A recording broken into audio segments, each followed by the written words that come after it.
Assalamualaikum warahmatullahi wabarakatuh. Alhamdulillahirabbil alamin. Shalatu wassalamu ala asrofil anbiya'i wal mursalin Sayyidina wa maulana Muhammadin wa ala alihi wa sahbihi ajma'in. Walaupun di luar mungkin hujan masih deras, yang hadir hari ini berarti orang-orang pilihan dan orang-orang yang dipilih oleh Allah Subhanahu wa taala untuk siap merubah hidupnya. Sudah siap? Kenapa saya katakan ini sangat penting dan menentukan perubahan hidup Anda? Karena malam hari ini kita akan masuk materi yang kita nanti-nantikan, yaitu materi qadha dan qadar. Kenapa ini sangat penting? Saya perlu memberikan satu pertanyaan terlebih dahulu. Apakah semua yang hadir ingin menjadi pengusaha yang sukses? Apakah ingin jadi pengusaha yang sukses? Baik, terima kasih atas jawabannya. Pertanyaan kedua. Siap? Menjadi pengusaha yang sukses. Untuk menjadi pengusaha yang sukses, itu merupakan kehendak Allah atau kehendak manusia. Untuk menjadi pengusaha yang sukses, kalau Anda sekalian menjadi pengusaha yang sukses, itu kira-kira karena kehendak Allah atau karena kehendak manusia?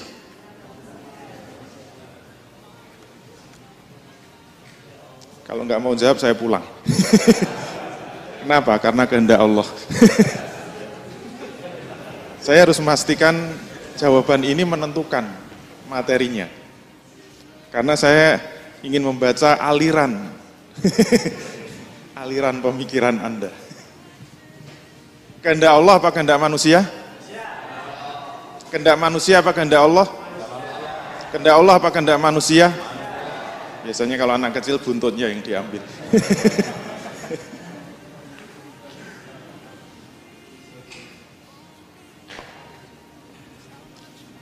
Semua jawaban yang Anda sampaikan itu menunjukkan itulah akidah Anda. Itulah pondasi Anda.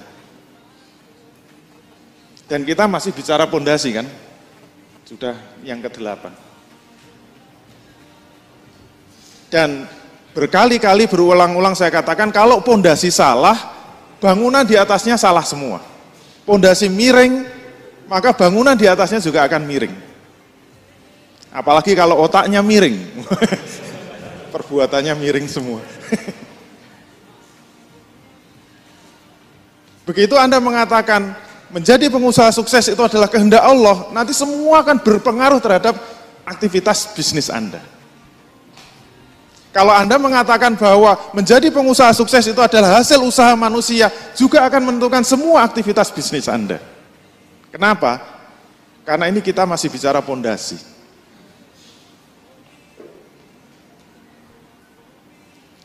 Kalau Ustadz Nopriyadi sekarang PhD. Menjadi PhD kehendak Allah apa kehendak usaha sendiri? Sama saja, semua akan kembali kepada pondasi itu. Dan inilah yang berkontribusi membuat ruwetnya pemikiran manusia. Bahkan memiliki kontribusi terjadinya perpecahan di tubuh umat Islam. Gara-gara apa? Pangkal mulanya berkaitan dengan pemahaman tentang qadha dan qadar, atau yang biasa dikenal dengan takdir. Itu asal muasalnya. Dan saya sudah membaca tanda-tanda bahwa di ruangan ini akan terjadi perkelahian, terjadi perseteruan, terjadi pertentangan, dan bahkan bisa saling mengkafirkan. Dari mana saya tahu? Dari jawaban Bapak Ibu sekalian yang tidak tegas. Saya dengar-dengar ada yang kehendak Allah, saya dengar-dengar ada yang kehendak manusia. Kalau saya biarkan, berantem sendiri. Saya tunggu aja. Iya enggak? Sudah siap berantem? Ya sudah, monggo. Kenapa Anda kemudian berantem? Itu sudah kehendak Allah Subhanahu wa taala. Masalah qadha dan qadar itu tidak pernah muncul di zaman sahabat. Masalah qadha qadar baru muncul sekitar abad keempat Hijriah. Jadi 400 tahun setelah Rasul wafat. Masalah ini mulai muncul ketika banyak ulama yang menerjemahkan buku-buku filsafat Yunani ke dalam bahasa Arab. Para ulama tertantang untuk menyelesaikan masalah yang ada dalam kajian filsafat Yunani tersebut. Dan masalah tersebut pernah menjadi bahan pembahasan di kalangan pendeta Nasrani, tetapi gagal untuk menyelesaikannya.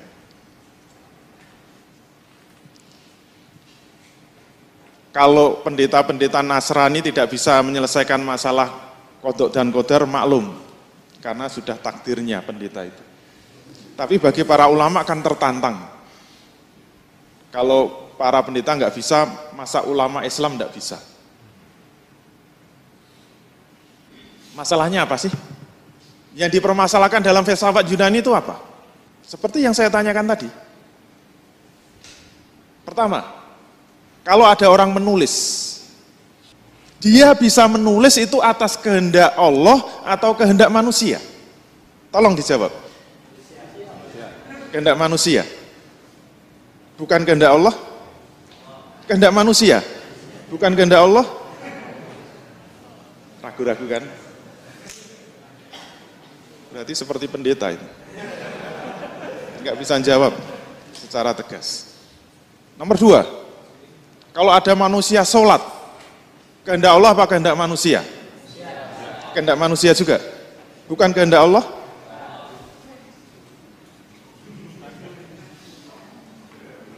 Berarti Allah nggak punya kehendak.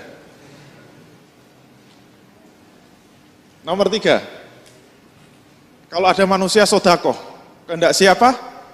Kehendak manusia apa kehendak Allah? Kehendak panitia. Kecuali kalau nggak ada kotak infak yang diputer, itu baru kehendak Allah. Kalau orang sodakoh, kehendak manusia apa kehendak Allah? Kayaknya sudah mulai bertahan, kehendak manusia terus, sudah mulai ketahuan alirannya. Nomor tiga, kalau ada, ini manusia apa monyet sih?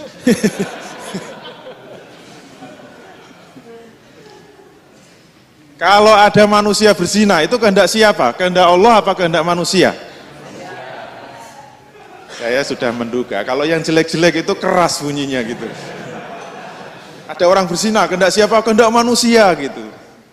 Kalau ada orang sholat, kehendak Allah.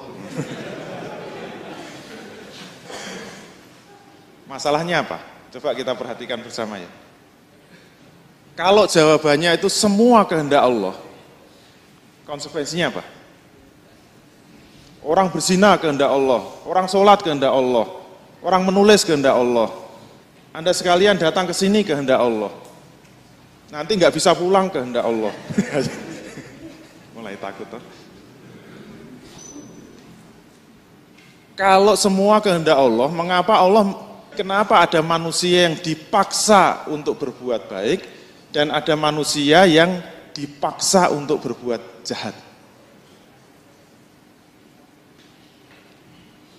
Sebenarnya saya itu ingin datang ke IBC, ikut ngaji gitu. Sudah nyopir, mengeluarkan mobil, menuju JBN itu. Jelas itu, wong GPS-nya juga dipasang. Tahu, sampai Pasar Kembang. Loh kok malah masuk Pasar Kembang?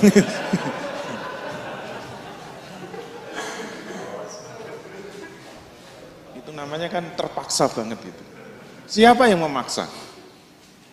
Kalau semua kehendak Allah, berarti kenapa ada manusia yang dipaksa untuk berbuat baik, dan kenapa ada manusia yang dipaksa untuk berbuat jahat?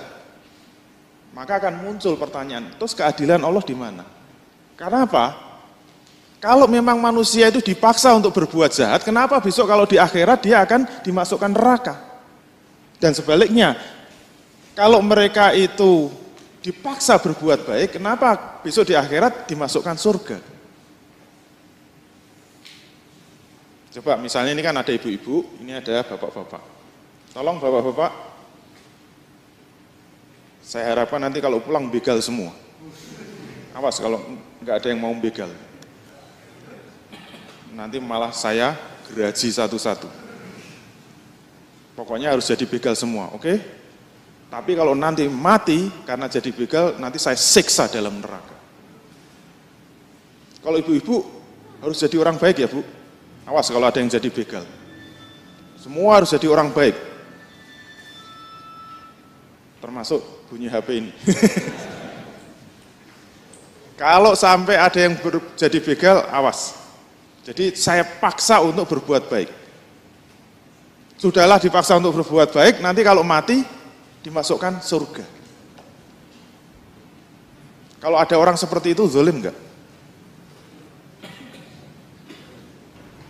Mahasiswa sekalian, besok ujian. Dan nanti malam yang laki-laki saya larang untuk belajar. Awas kalau ada yang belajar. Besok kalau ujian harus nyontek semua. Kalau ada yang nggak nyontek, awas. Terus yang perempuan, kalau bisa belajar semua ya. Kalau perlu saya kasih soalnya. Plus jawabannya.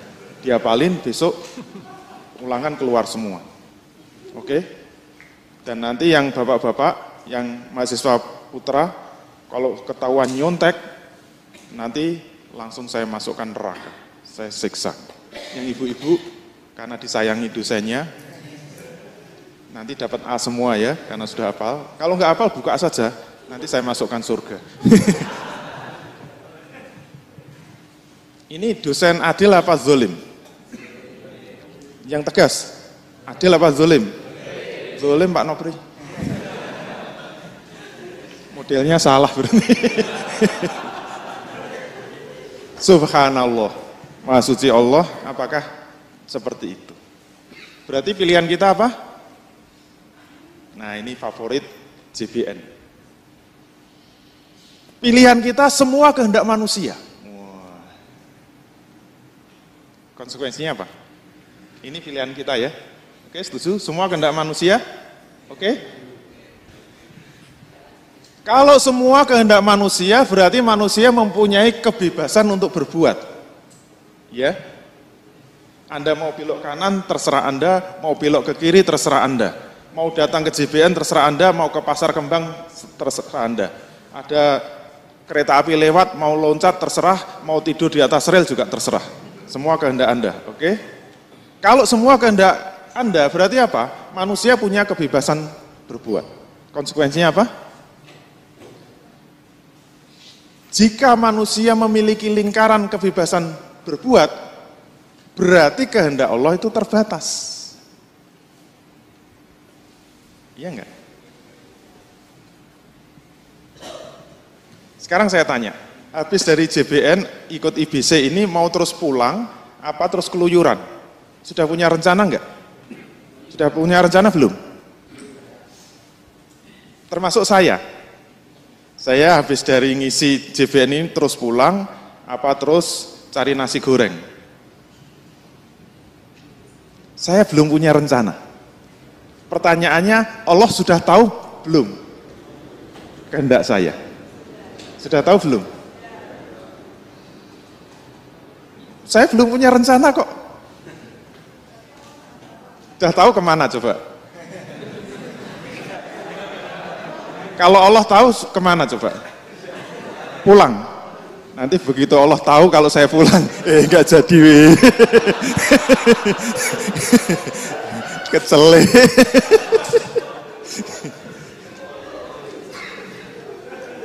Kan terserah saya. Ayo. Katanya semua kehendak manusia. Berarti kehendak Allah kan terbatas. Saya belum memutuskan kok. Nah itu kan kehendak panitia.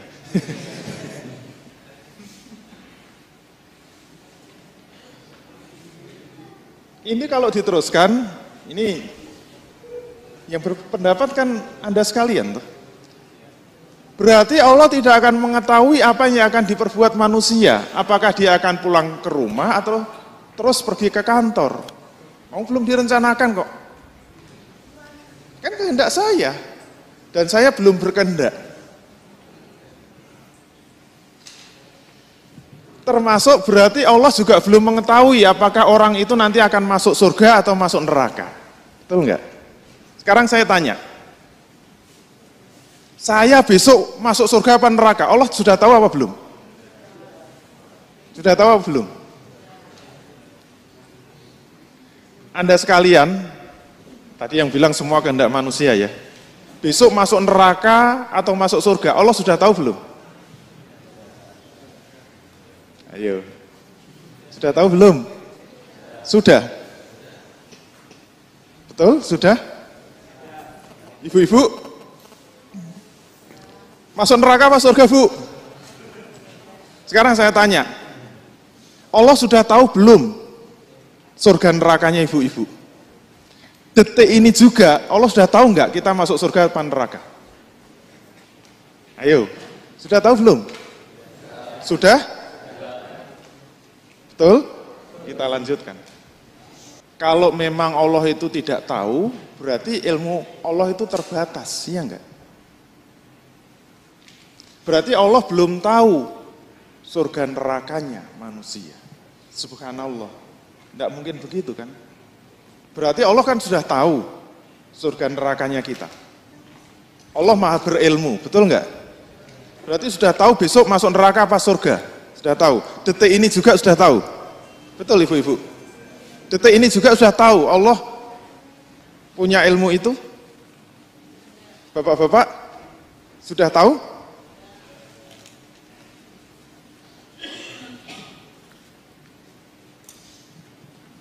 Berarti Allah maha berilmu. Allah maha mengetahui apa yang sudah terjadi, sedang terjadi, maupun belum terjadi. Termasuk yang zahir maupun yang batin. Oke? Setuju? Berarti Allah sudah pasti tahu apa yang belum dilakukan manusia. Nanti akan jadi orang baik apa orang jahat. Termasuk Allah juga sudah tahu pasti dia akan masuk surga atau masuk neraka. Oke? Setuju? Jika Allah sudah tahu pasti, pertanyaannya sekarang, untuk apa manusia harus rajin ibadah? Untuk apa harus rajin sholat, rajin doa, agar masuk surga? Ayo, untuk apa coba? Sekarang saya ulangi. Allah sudah tahu belum? Detik ini juga Allah sudah tahu belum? Kita akan masuk surga apa neraka? Sudah tahu? Sudah tahu pasti? Sekarang saya ingin tanya, untuk apa sholat? Ayo, untuk apa sholat? Gak usah sholat, gak ada gunanya. Betul enggak? Wong surga nerakanya sudah tahu pasti kok. Terus-terusan sholat, kalau masuk neraka mau apa coba? Untuk apa sholat? Detik ini juga Allah tahu, sampean masuk neraka. Ayo, sholat toh terus. Manfaatnya apa coba? Atau nggak usah sholat nggak apa-apa, detik ini sudah tahu masuk surga, iya nggak? Nggak usah sholat, masuk surga, masuk surga. Anak saya dulu waktu mau terima rapot pas SMA itu, tiba-tiba malam hari itu sholat tahajud, pesen, Bi nanti bangunkan sholat tahajud. Biasanya dibangunkan susahnya minta ampun. Pokoknya bangunkan sholat tahajud, mau apa? Mau sholat tahajud, mau apa? Mau berdoa untuk biar rapot saya bagus. Saya terharu kan mendengarnya. Saya tanya, terima rapotnya kapan? Besok. Sholat tahajudnya besok pagi gitu. Saya tanya, rapotnya udah ditulis belum? Sudah gitu. Untuk apa kamu sholat tahajud? Sekarang saya tanya, ada gunanya nggak sholat tahajud? Rapotnya udah ditulis kok sholat tahajud. Nggak ngaruh, iya nggak? Oh, udah ditulis nilainya apa 8, apa 9, apa merah semua, udah ditulis.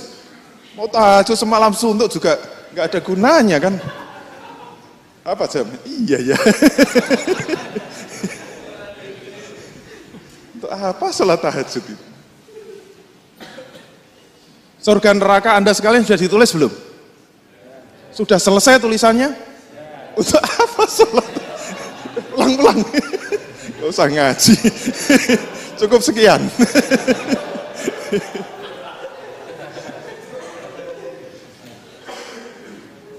Gak ngaruh toh. Udah ditulis semua kok masih sholat. Kurang kerjaan ini. Orang mikir blas.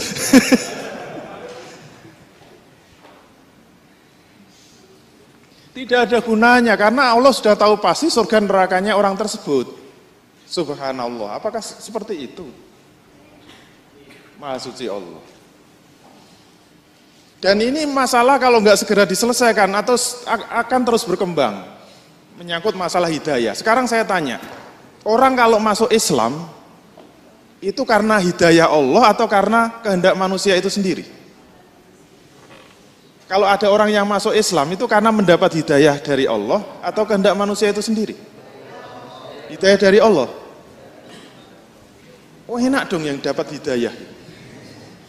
Udah orangnya bejat, orangnya kafir, orangnya suka maksiat, dikasih hidayah, jadi orang baik, mati dimasukkan surga.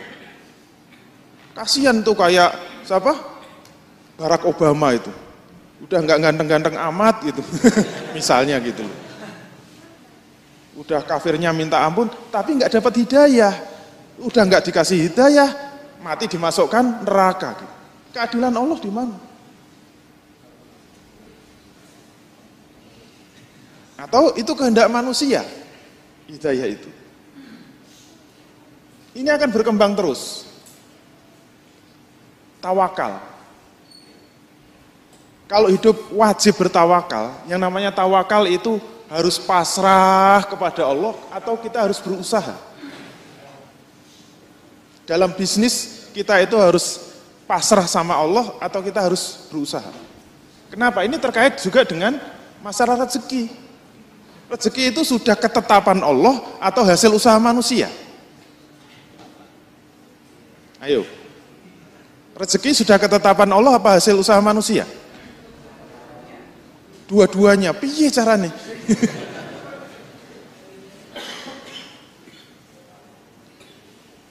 Sudah ketetapan atau hasil usaha? Sudah ketetapan, ngapain berusaha?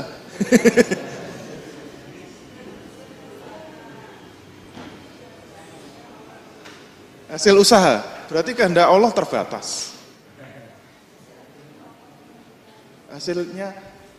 Akhirnya Allah yang menentukan. Berarti kuncinya kehendak Allah gitu. Iya. Ngapain berusaha gitu loh. Oh hasil akhirnya juga terserah Allah. Gitu kok ya masih berusaha gitu loh. Udah usaha mati-matian, jadi kere. Tahu gitu kan nggak usah berusaha.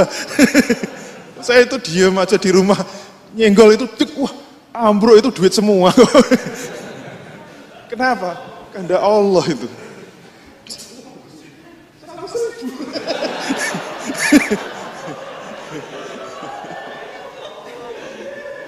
Mana tadi yang jemput saya?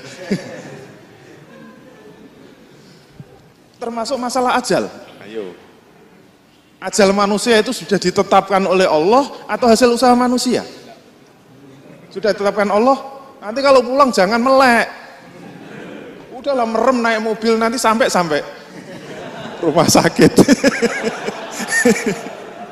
Ngapain hati-hati? Mau hati-hati kalau sudah ketetapan Allah, masuk rumah sakit juga. Iya enggak? Ngapain hati-hati? Supaya ngebut aja, yang penting cepat sampai rumah. Rumah sakit. Bahaya sekali kalau sampai salah menjawab. Karena ini apa? Masih masalah pondasi. Dan terus terang sebenarnya permasalahan ini sejak abad keempat sampai sekarang itu belum clear di kalangan umat Islam. Umat Islam masih bingung dalam menjawab ini. Sehingga di kalangan umat Islam, sejarah mencatat umat Islam akhirnya terbelah menjadi dua kelompok ekstrim. Bukan es krim ya. Kelompok pertama diwakili golongan Mu'tazilah atau Qadariyah yang memahami bahwa manusia itu memiliki kebebasan berkehendak. Jadi tugas Allah apa? Hanya mencatat saja. Terserah manusia. Manusia diberi kebebasan. Kalau dia memilih jalan yang baik, dicatat oleh Allah baik. Kalau dia memilih jalan yang sesat, dicatat oleh Allah sesat. Dan besok akan dijumlahkan, kalau banyak baiknya masuk surga, banyak jeleknya, dosanya masuk neraka. Itu Qadariyah dan Mu'tazilah. Dan itu adil kan? Jadi Allah nunggu saja gitu. Kalau datang ke JBN tulis baik gitu. Belum selesai udah pulang, jelek. Misalnya. Kelompok dua diwakili golongan Jabariyah yang memahami bahwa manusia tidak memiliki kebebasan. Semua yang terjadi itu kehendak Allah. Kenapa datang ke sini? Kehendak Allah. Kenapa ngantuk? Kehendak Allah. Kenapa pulang? Kehendak Allah. Dulu zaman Umar pernah ada pencuri ditangkap, dihukum potong tangan. Saya nggak mau dipotong tangan. Nah, kamu kan pencuri. Saya mencuri kan karena kehendak Allah. Tapi Umar ya pinter gitu. Saya juga mau motong tangan. Kenapa? Saya motong tangan kamu juga kehendak Allah. Selesai.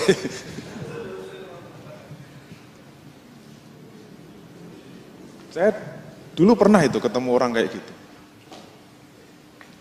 Padahal saya naksir ya. Nama siapa Mbak? Hamba Allah. Terus alamatnya mana? Di bumi Allah. Terus kerjanya apa? Terserah Allah. Kapan mau nikah? Makanya MC-nya nggak nikah-nikah. Kenapa? Terserah Allah. Kayaknya golongan Jabariyah deh. Terus pertanyaannya mana kelompok yang benar? Ingatlah cerita perdebatan antara orang Qadariyah dan Jabariyah. Pemenangnya mana? Pernah dengar ceritanya? Dulu orang Jabariyah sama Qadariyah sama-sama debat dan sama-sama punya hujah, sama-sama punya dalil. Semua kehendak manusia, semua itu atas ketentuan manusia sendiri.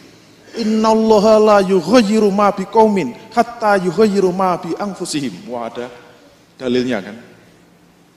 Jadi Allah tidak akan merubah nasib suatu kaum kecuali dia merubah dirinya sendiri. Jadi kalau kita nggak merubah dirinya sendiri, Allah nggak akan merubah kita. Semua terserah kita, semua kebebasan kita. Itu golongan Qadariyah. Jabariyah enggak. Wallahu khalaqakum wa ma ta'malun. Allah lah yang menciptakan kamu dan yang menciptakan semua yang kamu kerjakan. Ayo, ada dalilnya juga. Yang menciptakan kamu siapa? Allah. Yang menciptakan perbuatan kamu siapa? Allah juga.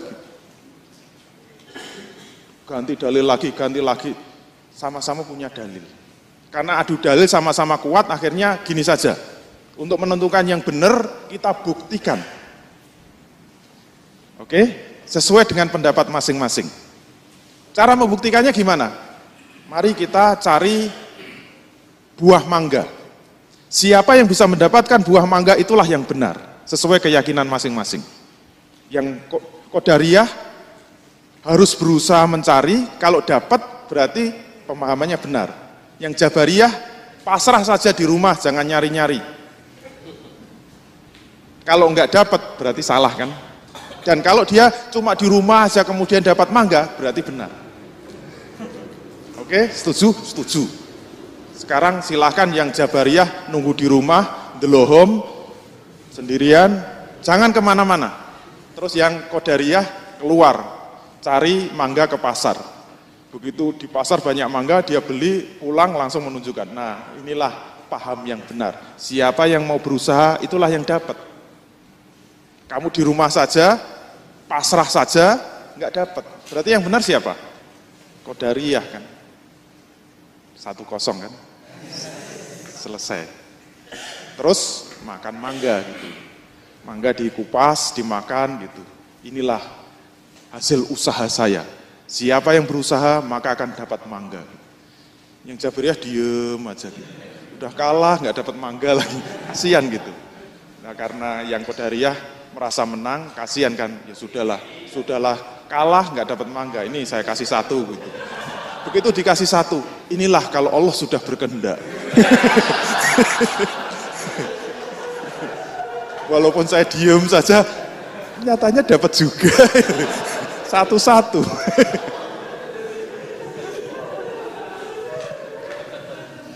Kok seneng? Ini alirannya nggak jelas.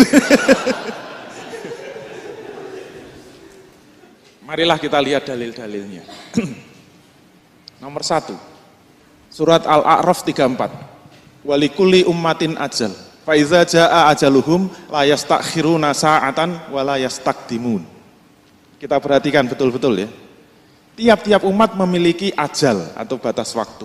Maka apabila ajal telah datang, mereka tidak dapat mengundurkan walaupun 1 saat, 1 detik, dan tidak dapat memajukan walaupun 1 detik. Berarti ajal kehendak Allah, ketetapan Allah. Nomor 2, ma asoba mim musibatin fil ardi wala fi anfusikum illa fi kitabin min qabli an nabraha inna zalika 'alallahi yasir. Tiada suatu bencana pun yang menimpa di bumi dan tidak pula pada dirimu sendiri, melainkan semuanya sudah tertulis di dalam kitab di Lauhil Mahfuz sebelum kami menciptakannya. Jadi sebelum seluruh alam semesta diciptakan, semua catatan sudah ditulis selesai. Termasuk surga nerakanya tadi. Sudah ditulis semua. Sesungguhnya yang demikian itu adalah sangat mudah bagi Allah. Terus, qul la yusibana illa ma kataballahu lana wal maulana wa 'alallahi falyatawakkalul mu'minun. Katakanlah, sekali-kali tidak akan menimpa kami melainkan apa yang telah ditetapkan oleh Allah bagi kami. Dialah pelindung kami dan hanyalah kepada Allah orang-orang yang beriman itu harus bertawakal. Jadi tidak ada yang menimpa kita, tidak ada bencana kecuali semua sudah ditetapkan oleh Allah. Terus, la ya'zuhu anhu misqalu dzarratin fis samawati wala fil ardi wala asgharu min zalika wala akbaru illa fi kitabim mubin. Tidak ada yang tersembunyi daripadanya sebesar zarah pun yang ada di langit dan yang ada di bumi. Dan tidak ada pula yang lebih kecil dari itu dan yang lebih besar, melainkan semuanya sudah ada di dalam kitab yang nyata, yaitu dalam kitab Lauhil Mahfuz. Semua sudah ditulis, baik yang besar, kecil, tersembunyi maupun yang nampak. Terus, wa huwallazi yatawaffakum bil laili wa ya'lamu ma jarahtum bin nahari tsumma yab'atsukum fihi liyuqda ajalam musamma tsumma ilahi marji'ukum tsumma yunabbi'ukum bima kuntum ta'lamun. Dan dialah yang menidurkan kamu di malam hari, dan dia yang mengetahui apa yang kamu kerjakan di siang hari. Kemudian dia membangunkan kamu pada siang hari untuk disempurnakan umurmu yang telah ditentukan. Kemudian kepada Allah lah kamu kembali. Lalu dia memberitahukan kepadamu yang dahulu kamu kerjakan. Ini coba kita lihat. Siapa yang menidurkan? Allah.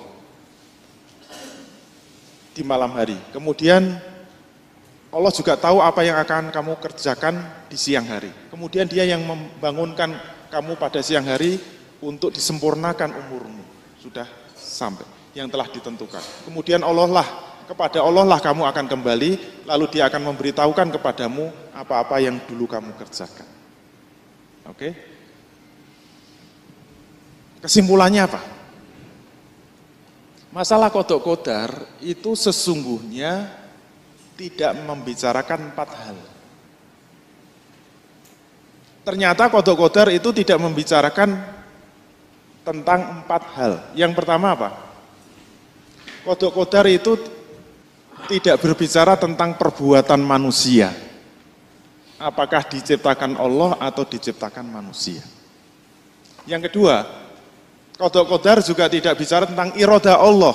Apakah iroda Allah meliputi semua kejadian atau tidak. Yang ketiga ilmu Allah. Apakah sudah mengetahui sebelum, selama, dan sesudah kejadian atau tidak.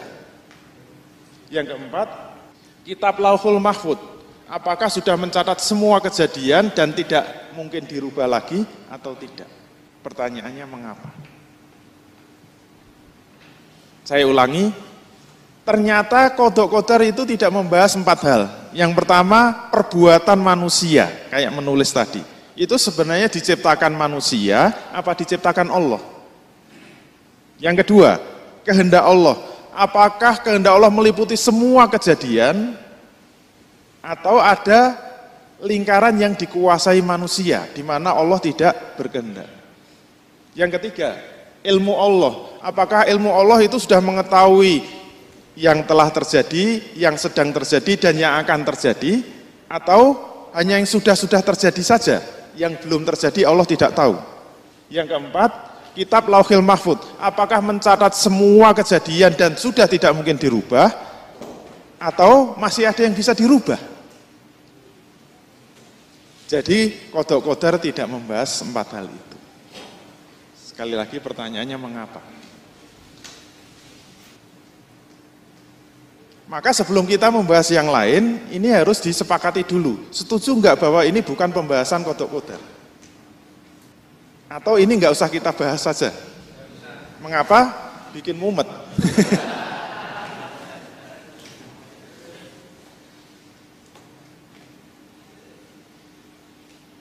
Jadi kesimpulannya, yang membuat ruwet, membuat mumet, membuat kita terpecah belah itu karena bahas ini. Maka kalau ingin tidak ruwet, tidak mumet, jangan bahas ini gitu loh. Bahas yang lain aja, bisnis gitu. Katanya Islamic Business Coaching, malah bahas ini. Bikin mumet itu. Ya, masalahnya Anda bisnis itu bisa sukses apa enggak itu kehendak siapa? Aku udah mencoba bisnis gonta-ganti kok bangkrut terus itu.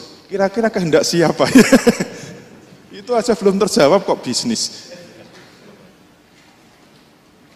Kira-kira ada yang bisa jawab? Kenapa kita tidak membahas 4 hal ini? Nomor 4, semua yang kita lakukan itu sudah dicatat semua dan nggak mungkin dirubah. Oke, termasuk surga nerakanya kan? Setuju? Udah, kita nanti keluar kan bisa agak enteng gitu loh. Udahlah, jadi orang Islam nggak usah serius-serius gitu. Baru azan langsung ke masjid. Wong Islam anyaran. Mesti belum pernah mengkaji qadha qadar. Kalau sudah mengkaji qadha qadar kan santai gitu. Kenapa santai? Oh, udah ditulis. Nggak mungkin dihapus, nggak mungkin dirubah itu. Tulisannya jelas neraka. Udahlah, rajin ke masjid, silakan. Neraka. Gimana? Nggak usah dibahas ya? Setuju? Membahas yang lain? Baik, kita membahas bisnis sekarang. Kalau kita bisnis, sukses, kehendak Allah apa kehendak manusia? Ayo bisa jawab nggak? Ternyata enggak bisa jawab. Berarti ini masih menimbulkan persoalan. Kenapa enggak perlu dibahas padahal menimbulkan persoalan? Belum ada yang bisa menjawab. Jawabnya apa? Jawabnya, kenapa 4 hal ini tidak dibahas? Jawabnya apa? Karena sudah jelas. Ngapain dibahas? Wong sudah jelas kok. Sudah clear gitu. Kalau nggak jelas silakan tanya. Dari mana jelasnya? Dari dalil-dalil yang saya baca tadi. Dalil-dalil yang saya baca tadi itu menjawab semua pertanyaan ini. Kita ulangi nomor 1. Perbuatan manusia diciptakan Allah apa diciptakan manusia? Diciptakan Allah. Selesai kan? Kenapa ribut? Yang nomor 2, iradah Allah. Kehendak Allah itu meliputi semua kejadian atau ada yang tidak menjadi kehendak Allah? Jawabnya apa? Semua kejadian itu kehendak Allah, tidak ada yang tidak. Clear kan? Nomor 3, ilmu Allah. Apakah ilmu Allah mengetahui semuanya termasuk yang belum terjadi atau ada yang tidak diketahui Allah? Jawabnya apa? Semuanya sudah masuk ilmunya Allah. Nomor 4, kitab Lauhil Mahfud sudah mencatat semua dan tidak bisa dirubah lagi. Sudah dicatat semua, bahkan sebelum alam semesta ini diciptakan? Sudah selesai ditulis semua. Ada pertanyaan? Sudah dikehendaki oleh Allah, sudah ditulis oleh Allah. Ada pertanyaan? Kan sudah clear kan? Gitu kok ribut. Kalau Anda tanyanya seperti ini, jawabnya sudah clear. Sudah jelas. Berarti Qadha Qadar membahas apa? Membahas yang belum jelas. Ya enggak? Yang belum jelas apa? Sebenarnya diskusi kita itu terjebak dengan objek yang kita pikirkan. Ingat teori berpikir yang pernah kita ajarkan pertama kita ketemu. Berpikir itu 4 syarat ya kan. Ada fakta yang terindra, ada otak, dan ada maklumat asabikoh. Kuncinya itu sebenarnya di situ. Dan berpikir ada yang langsung, ada yang tidak langsung, yang gaib. Semua kuncinya di situ. Oleh karena itu, pertanyaan perdebatan nomor 1, 2, 3, 4 itu intinya perdebatan tentang apa? Nomor 1, ciptaan Allah. Nomor 2, kehendak Allah. Nomor 3, ilmu Allah. Nomor 4, kitab Lauhil Mahfud. Itu semua objeknya di mana coba? Itu kan gaib semua. Untuk mengetahui sesuatu yang gaib, syaratnya apa? Harus ada dalil, dan dalilnya sudah kita baca. Masih ngeyel, orang mikir blas itu berarti. Ya enggak, cara berpikir tingkat 2 kan begitu. Berpikir itu mengikuti dalil yang sampai kepada kita. Kalau enggak mudeng berarti harus beli DVD yang di belakang. Cari edisi 1-4, paling 50.000. Berarti yang belum jelas apa? Wilayah yang ada di bumi ini, wilayah yang ada di sekitar kita ini. Dan itulah yang bisa kita perdebatkan, dan itulah yang bisa kita pikirkan. Untuk wilayahnya Allah, ciptaan Allah, kehendak Allah, ilmunya Allah, ketemu Allah aja belum pernah kok malah diskusi tentang Allah. Kurang kerjaan kan itu. Oleh karena itu kalau ingin tahu jawaban 4 ini harus ada dalil. Dalilnya udah sampai kita. Kan dulu contohnya apa?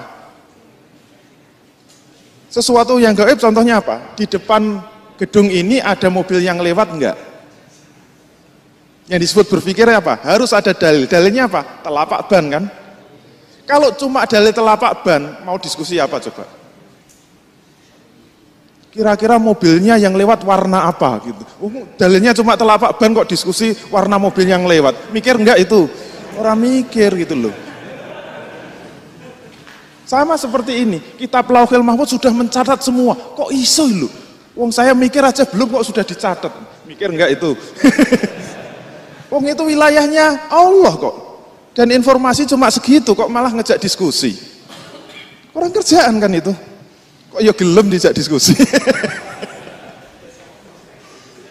Dalilnya cuma telapak ban kok mau diskusi. Yang naik cantik apa enggak gitu. Dalilnya cuma telapak ban.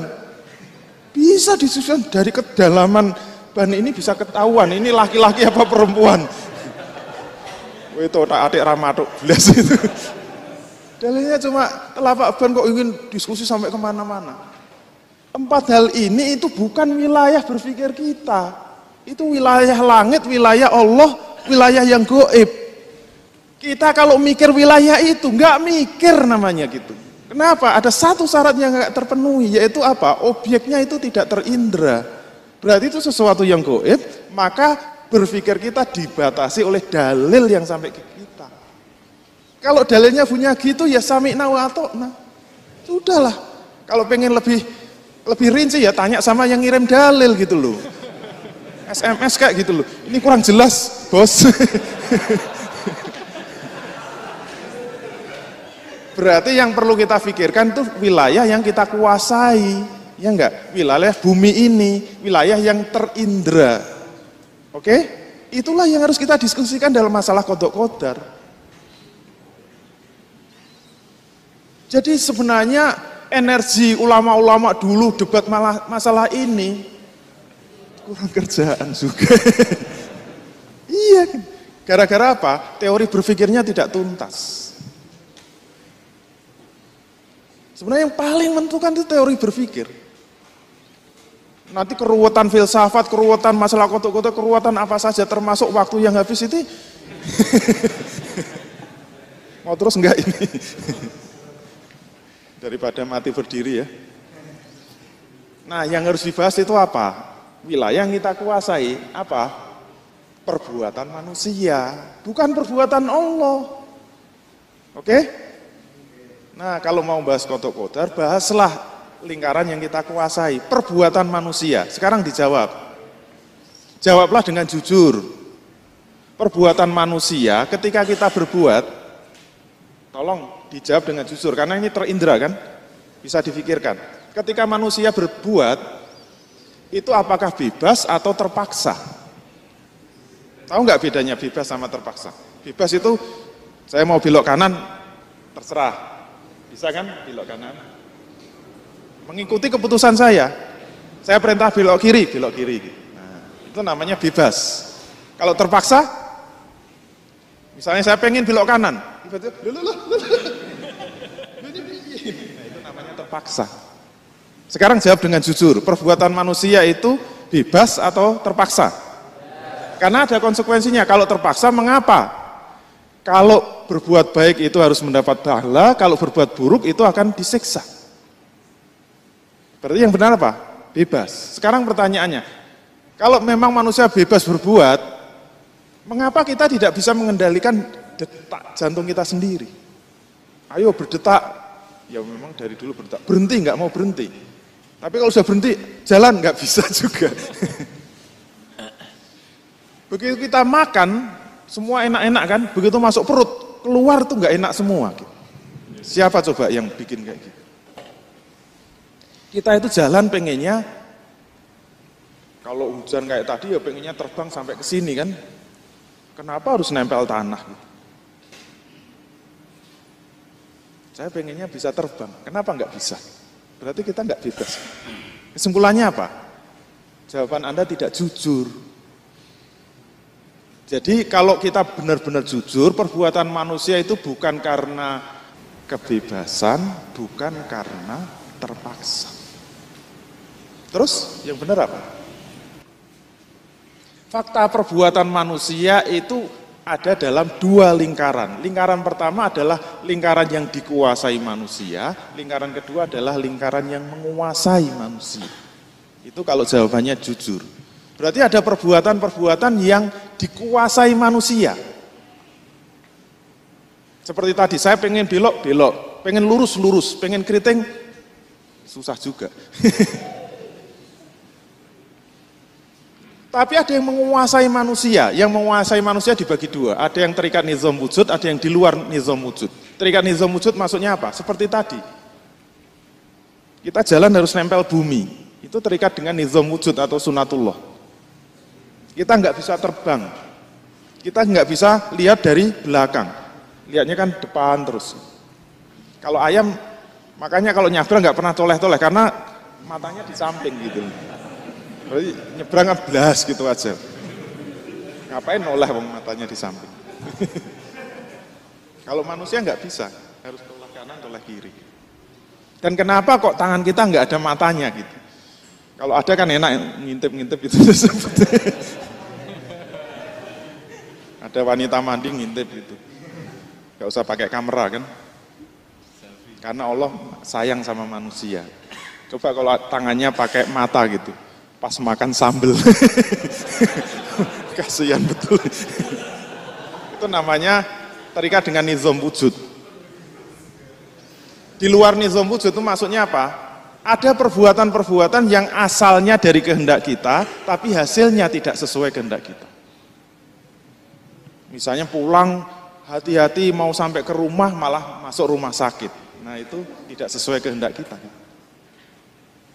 Itu juga ada sesuatu yang menguasai kita. Kalau di kitab contohnya itu, nembak burung kena burungnya orang. Enggak, maksudnya kena orang gitu. Itu termasuk yang nomor 2 ini. Sedangkan perbuatan yang dikuasai manusia, yang semua atas perintah diri kita, termasuk malam tadi hujan deres. Pilihannya dua kan, mau terus ndelosor tidur, apa berangkat ke JBN. Yang memutuskan siapa? Kita sendiri. Kemudian kita jalan sendiri. Dan inilah perbuatan-perbuatan yang akan dihisap oleh Allah. Kalau perbuatan sesuai syariat, akan dapat pahala, kalau perbuatannya melanggar syariat akan mendapat siksa. Sedangkan perbuatan yang dalam lingkaran yang menguasai manusia, itulah yang disebut kodok, dan ini tidak dihisap oleh Allah. Berarti ya kalau ada kejadian-kejadian yang menimpa manusia, itu tidak dihisap, tidak ada hitungan dosa atau siksa. Misalnya orang berangkat sudah hati-hati di pinggir jalan, keserempet, masuk rumah sakit. Ibunya dengar kabar, baru masak kaget nyenggol kompor, brek, rumah terbakar. Karena terbakar suaminya tidur, ikut terbakar meninggal dunia. Kemudian anaknya yang masuk rumah sakit dengar kabar, ikut nyusul juga gitu, karena itu semua kodok dan tidak dihisap oleh Allah. Tapi kalau semua itu atas perintah diri kita, pilihan bebas kita, apakah kita milih ngaji atau milih maksiat, itu semua kehendak kita, itu akan dihisap oleh Allah Subhanahu wa taala. Berarti yang harus kita waspadai itu lingkaran yang dikuasai manusia. Dan ini kita cukup mengatakan itulah qada Allah, kewajiban kita mengimani. Kalau baik sesuai kesenangan kita, kita bersyukur. Kalau jelek tidak sesuai kesukaan kita, sabar. Itu aja rumusnya. Itulah kodok. Kalau gini clear. Yang nomor 2, bagaimana dengan kodar? Kodar itu bahasa Indonesianya kadar. Kodar itu artinya apa? Kodar itu artinya adalah khosiat dari benda. Khosiat bahasa Indonesianya apa? Khasiat. Tapi sekarang sudah menyempit menjadi obat. Padahal setiap benda itu punya khosiat. Contohnya apa? Api mempunyai khosiat membakar. Pisau mempunyai khosiat memotong. Roti mempunyai khosiat mengenyangkan dan lain-lain. Itu namanya khosiat atau khasiat. Dan semua khasiat-khasiat dari benda itu adalah qadarnya Allah, ketetapannya Allah. Kenapa? Karena Allah juga punya hak untuk mencabut khosiat itu. Dan itu tidak dihisap. Kalau api bisa membakar rumah, tidak dihisap oleh Allah. Karena memang khosiat api itu membakar. Api bisa digunakan untuk membakar jagung, itu juga khosiat. Itu tidak dihisap dan Allah berhak mencabut. Ketika Nabi Ibrahim dibakar, kenapa tidak sehelai rambut pun terbakar? Karena Allah memerintahkan pada api, hilangkan khosiatnya kepada Nabi Ibrahim. Tapi kalau kepada kayu tetap membakar. Dan itu tidak dihisap. Terus yang dihisap apa? Kebebasan menggunakan khosiat. Itu terserah pilihan manusia. Begitu pegang pisau, itu bisa untuk ngiris roti, bisa untuk nusuk dirinya sendiri, bisa untuk begal orang. Keputusannya terserah manusia, kehendak bebas manusia. Kalau digunakan sesuai dengan syariat itu dapat pahala, kalau melanggar syariat maka itu akan mendapat siksa. Tapi jangan menyalahkan pesonya. Yang disalahkan penggunaan terhadap peso itu yang dihisap.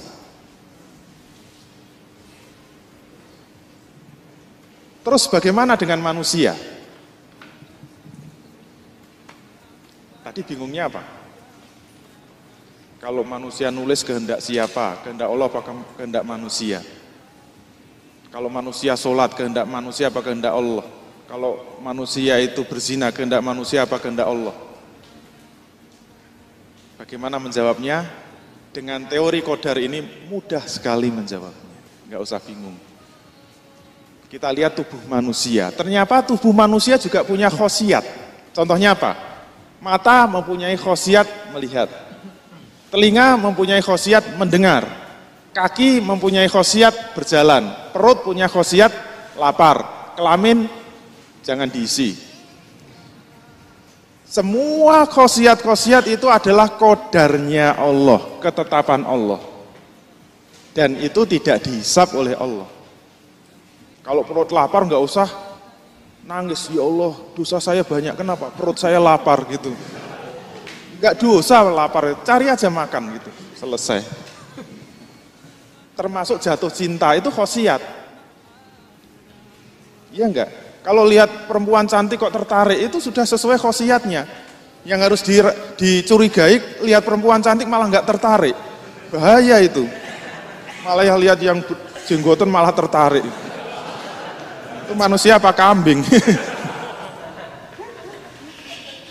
Itu sudah sesuai khosiat. Cuma yang jadi masalah tadi, memanfaatkan khosiat apakah sesuai dengan syariat atau melanggar syariat.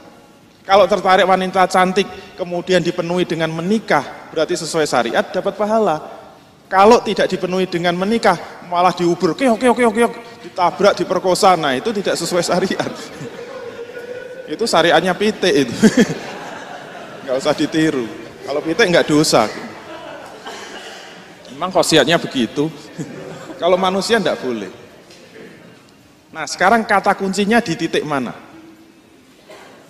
Kebingungan tadi ya yang ditanya.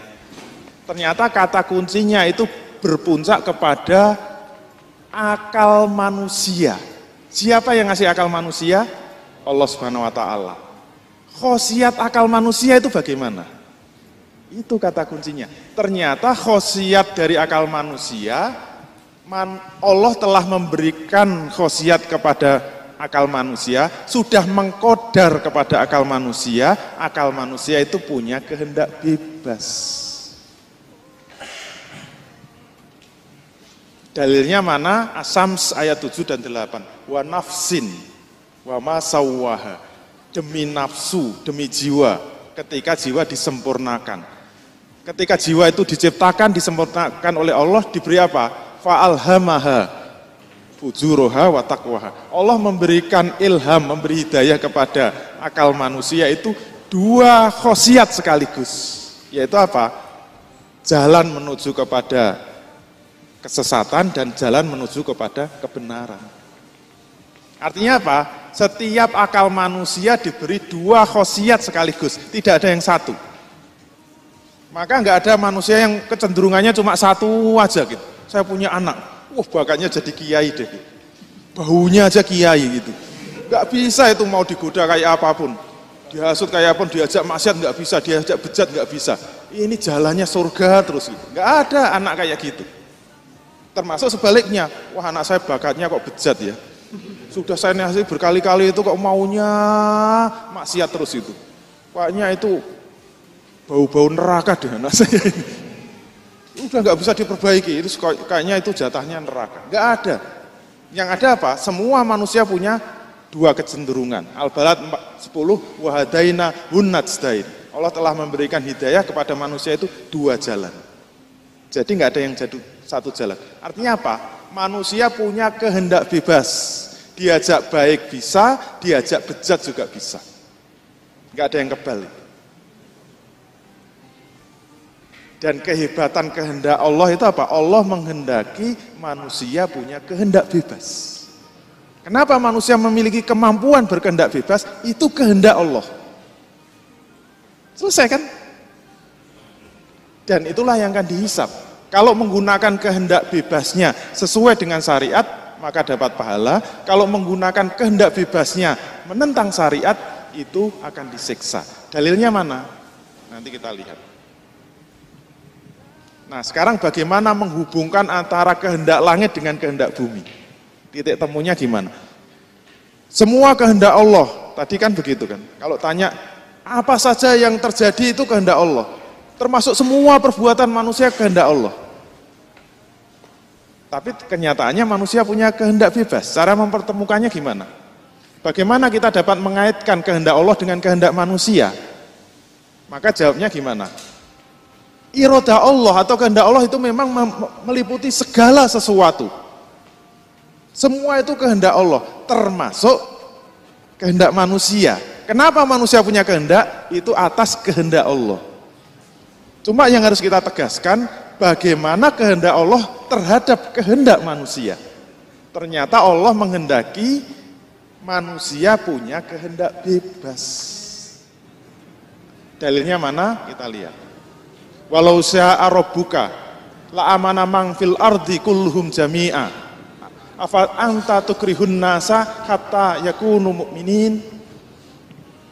Walau syaa, jikalau, kalau dalam bahasa Arab ada lau atau jikalau itu berarti tidak terjadi. Seandainya itu berarti tidak terjadi kan. Jikalau Tuhanmu menghendaki, itu berarti Allah tidak berkehendak. Karena pakai lau. Jikalau Tuhanmu menghendaki, tentu manusia bisa dibuat beriman semua. Bagi Allah mudah, tinggal kun fayakun. Semua dibuat beriman, semua 1 detik bisa. Tapi itu pakai lau, berarti apa? Allah tidak berkehendak, manusia beriman semua. Tapi Allah juga tidak berkehendak, manusia itu kafir semua juga enggak. Yang dikehendaki Allah apa? Manusia bebas memilih perbuatannya. Maka pertanyaan Allah kepada Muhammad, maka apakah kamu hendak memaksa manusia supaya menjadi beriman semuanya? Enggak bisa, kenapa? Terserah kehendak bebas masing-masing manusia. Kenapa memiliki kemampuan berkehendak bebas? Itu kehendak Allah juga. Karena Allah kan bisa memilih 3 kemungkinan kan. Semua dibuat mukmin, semua dibuat beriman. Kemungkinan kedua, semua dibuat kafir. Kemungkinan ketiga, semua dibuat bebas untuk memilih perbuatannya. Apakah memilih beriman atau memilih kafir. Yang dipilih pilihan ketiga. Allah membebaskan manusia berkehendak bebas. Nah, kalau sudah paham contoh kasus. Kalau manusia bunuh diri dengan menusukkan pisau sampai mati, itu kehendak Allah apa kehendak manusia? Enggak bisa dijawab, harus diperinci satu persatu. Harus diuraikan kejadian demi kejadian. Pertanyaan pertama, kenapa dia bunuh diri? Ternyata karena diputus cinta oleh pacarnya, sehingga hatinya pedih. Pedihnya tuh di sini. Setelah diputus cinta, maka diputus cinta itu kodok. Ya enggak, kenapa? Dalam lingkaran yang menguasai manusia. Diputuskan, bukan memutus. Kalau memutus cinta, Anda bertanggung jawab, akan dihisap oleh Allah. Gitu. Kalau diputus, itu namanya kodok. Berarti diputus cinta, tidak dihisap oleh Allah. Terus, hatinya mengalami kepedihan. Kenapa hatinya bisa sedih? Kodarnya Allah. Karena hati itu dikodar oleh Allah, bisa senang, bisa sedih. Kalau diputus cinta pasti sedih, kalau senang itu berarti sudah tidak waras. Mesti terlalu sering bergaul dengan MC-nya. Jadi kalau hatinya bisa sedih itu tidak dihisap oleh Allah. Terus sabar. Ketika hatinya pedih, dia memiliki kebebasan untuk memilih apakah akan taubat dari pacaran ataukah memilih bunuh diri gitu loh. Itu kan kehendak bebas. Pacaran dosa. Sekarang diputus. Kan dia punya 2 pilihan.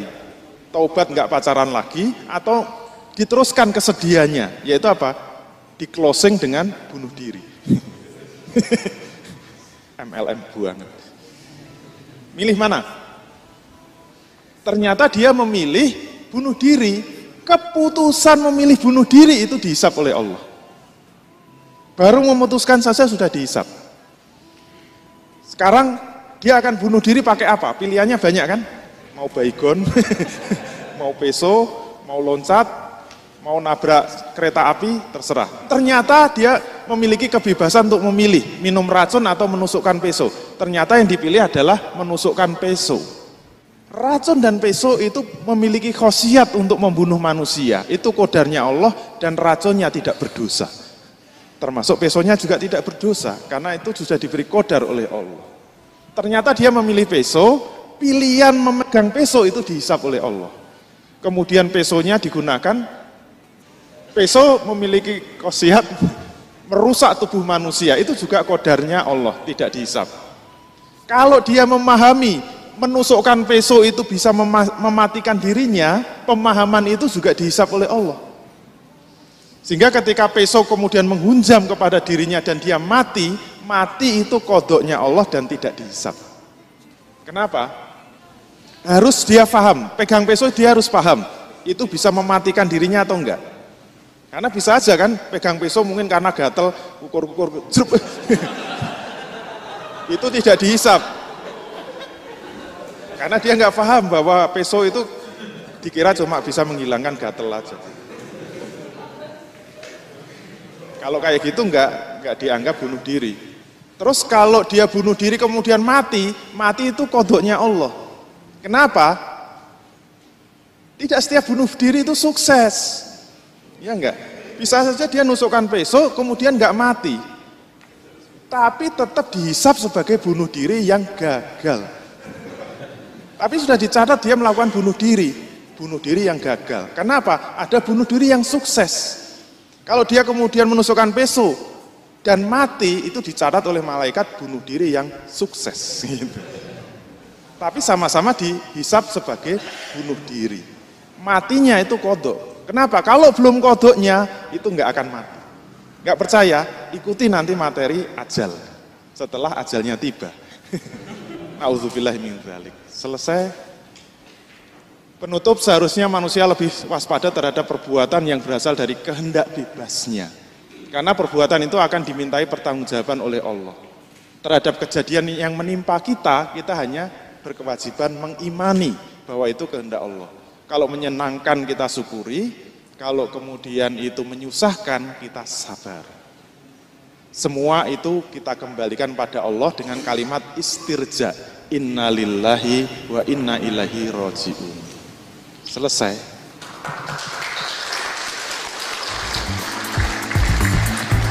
Terima kasih Anda telah menyaksikan tayangan persembahan Pengusaha Rindu Syariah.